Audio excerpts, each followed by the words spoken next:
Hi friends, welcome to BL Tamil channel. இன்னைக்கு lunch box menu தாங்க பார்க்க போறோம். தக்காளி சாதம் செய்ய போறாங்க குக்கர்ல குழையாம. இது 15 மினிட்ஸ்ல செஞ்சு முடிச்சிரலாம். பாஸ்மதி ரைஸ், புழுங்கல் அரிசி, பச்சை அரிசி எந்த ரைஸ்ல வேணாலும் செய்யலாம். வீடியோக்குள்ள போறதுக்கு முன்னாடி நம்ம சேனலை சப்ஸ்கிரைப் பண்ணிக்கங்க. அப்பதான் எனக்கும் மோட்டிவேஷனா இருக்கும் வீடியோ போடுறதுக்கு.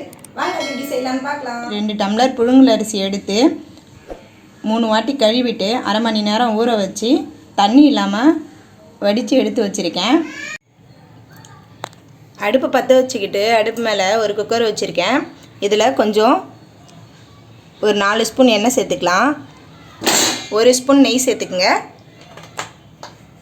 எண்ணெய் காஞ்சதும் ஒரு பிரியாணி இலை, ஒரு பட்டை, ஒரு ஏலக்காய், 2 கிராம்பு எல்லாத்தையும் சேர்த்துக்கிட்டேன். அரை ஸ்பூன் சோம்பு சேர்த்துக்கணும். இது நல்லா கொஞ்சம் பொரியட்டும்.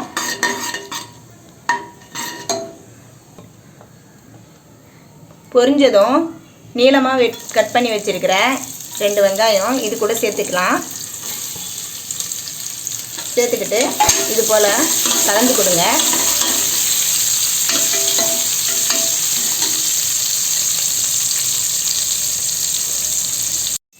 பச்சை மிளகாய் 1 போட்டுக்கிறேன். உங்களுக்கு காரம் எந்த அளவு வேணுமோ அந்த அளவு பச்சை மிளகாய் சேர்த்துங்க. நான் 1 மட்டும் போட்டிருக்கேன், இது ரொம்ப காரமாக இருக்கும். இந்த அளவு வெங்காயம் வதங்கின உடனே 1 ஸ்பூன் இஞ்சி பூண்டு பேஸ்ட் போட்டுக்கலாம்.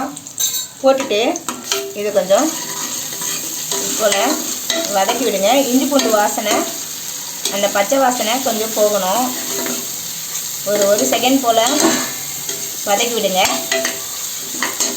3 தக்காளி எடுத்து இது போல் நீல வாக்கில் கட் பண்ணி வச்சுருக்கேன். இது கூட சேர்த்துக்கலாம். அடுப்பு வந்து மீடியமாகவே வைங்க. அடுப்பு தீயை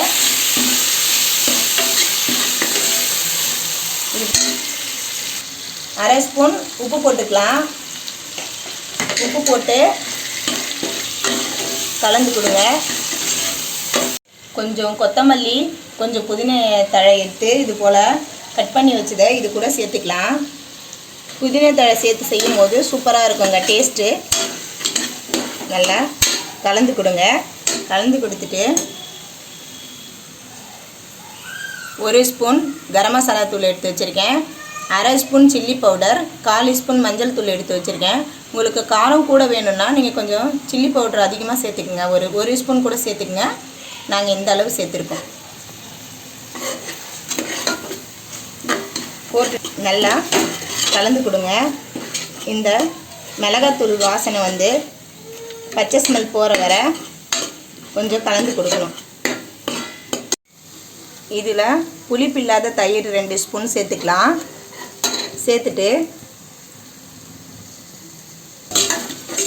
இது போல் உடனே கலந்து கொடுங்க. அப்போ திரியாக ஆகாது. அடுப்பிய மீடியமாக வச்சுக்கோங்க. அடி பிடிக்காமல் இருக்கும். அப்போ தான் தண்ணி சேர்த்துக்கலாம். இந்த டம்ளரில் நான் 2 டம்ளர் அரிசி எடுத்திருக்கேன். இதில் வந்து 4 டம்ளர் தண்ணி சேர்த்துக்கணும். தண்ணி ஊற்றுனதுக்கப்புறம் டேஸ்ட் பண்ணிவிட்டு இந்த டைமில் கொஞ்சம் உப்பு சேர்த்துக்குங்க. உங்களுக்கு எந்த அளவுக்கு டேஸ்ட் வேணுமோ அந்த அளவுக்கு உப்பு வந்து சேர்த்துக்குங்க பார்த்து. இந்த டைமில் காரத்தை கூட உங்களுக்கு காரம் கொஞ்சம் கூட வேணும்னா இந்த டைமில் கொஞ்சம் காரத்தை கூட கொஞ்சம் கூட சேர்த்துக்கலாம். இது கொதிக்கட்டும். இது போல் நல்லா கொதித்து வந்தவொடனே இந்த அரிசியை இது கூட சேர்த்துக்கலாம்.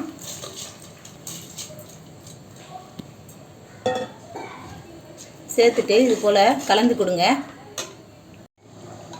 குக்கரை மூடிக்கலாங்க. மூடிட்டு 1 விசில் ஹை ஃப்ளேம்லேயும் 2 விசில் வந்து சிம்மிலையும் இருக்கணுங்க. லோ ஃப்ளேம்லேயும் இருக்கணும். விசில் வந்த உடனே பார்க்கலாம் சாப்பாடு எப்படி வந்திருக்குன்னு சொல்லிட்டு. ஸ்டீம் இறங்கினதும் திறந்துட்டு பாருங்கள், தக்காளி சாதம் அப்படியே சூப்பராக வந்திருக்கு பாருங்கள். உதிரி உதிரியாக ஒன்றோடு ஒன்று சேராமல் பாருங்கள் இந்த மாதிரி வந்திருக்குன்னு சொல்லிட்டு சூப்பராக இருக்குங்க.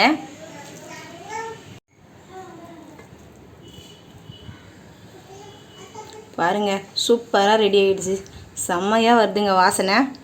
நீங்களும் இது போல் செஞ்சு பாருங்கள். நான் சொன்ன அளவுகளோட நான் புழுங்கல் அரிசியில் செஞ்சுருக்கேன். நீங்கள் பாஸ்மதி அரிசியில் கூட செய்யலாம். பாஸ்மதி அரிசிக்கு 1 கப் அரிசின்னா 1.5 கப் தண்ணி வச்சுக்கணுங்க. சூப்பராக ரெடி ஆகிடுச்சு. நீங்கள் இதை தொட்டுக்கிறதுக்கு ஏதாவது ஒரு கிரேவி கூட தொட்டுக்கலாம்.